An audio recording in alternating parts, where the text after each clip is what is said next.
وردګ د ټول افغانستان د خلکو مشترک کور دی، نر غونډې درې چې باندې څکم خپل ځای دی، نر غونډې راشي چکر یې ووایه. یو خوبۍ دا ده چې کابل ته په کیلومترۍ کې پروت دی، سړک هم داسې یو 5 دقیقې مقام وي. نور ښه ښایسته ځای دی. داسې هوا چې کلونه پکې جنګ وه، دغه هر یو چې خاندي خوشحاله کېږي، دا ماشومان چې ته وینې په شونډو یې موسکا وي. دا ټورنمنټونه هم داسې اسانه نه کېږي. دوی ټولو ته د خدای اجرونه ورکړه. ډېره زیاته مننه چې د هېوادوالو په شونډو موسکا راوستله. خوشحاله اوسئ. تاسو نه مننه چې غلي خلک پرې ښایي. خوشحاله اوسئ.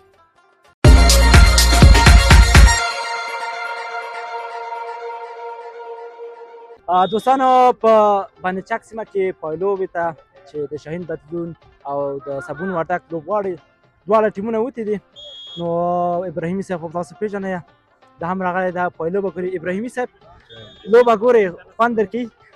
بېشکه خوند کوي. والیبال مو نه چاته خوند نه ورکوي. والیبال داسې لوبه ده یو خو لږ اسانه ده، هر څوک پکې. کرکټ غوندې سخته نه ده. دا فری هیټ شو، دا اپر کټ شو، دا ساده لوبه ده. بیا والیبال خو ډېر وخت کېږي چې افغانستان کې لوبه کېږي.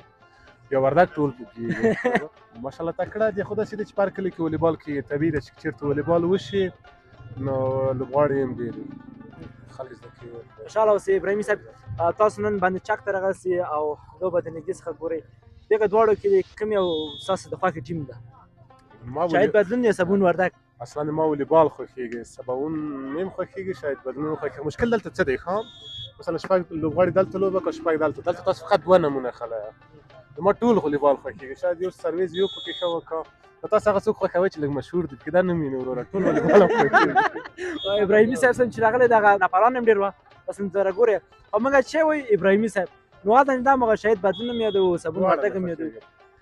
شاید بدلون ډېر ښه لوبغاړی دی، صابون خو د کپټان د ملي ټیم دی، دواړه د سترګو تور دي. ابراهیمي صاحب نه دي د سترګو تېر ابراهیمي صاحب دغه لوبو کې چې دا کوم لوبه ډېره خوښېږي؟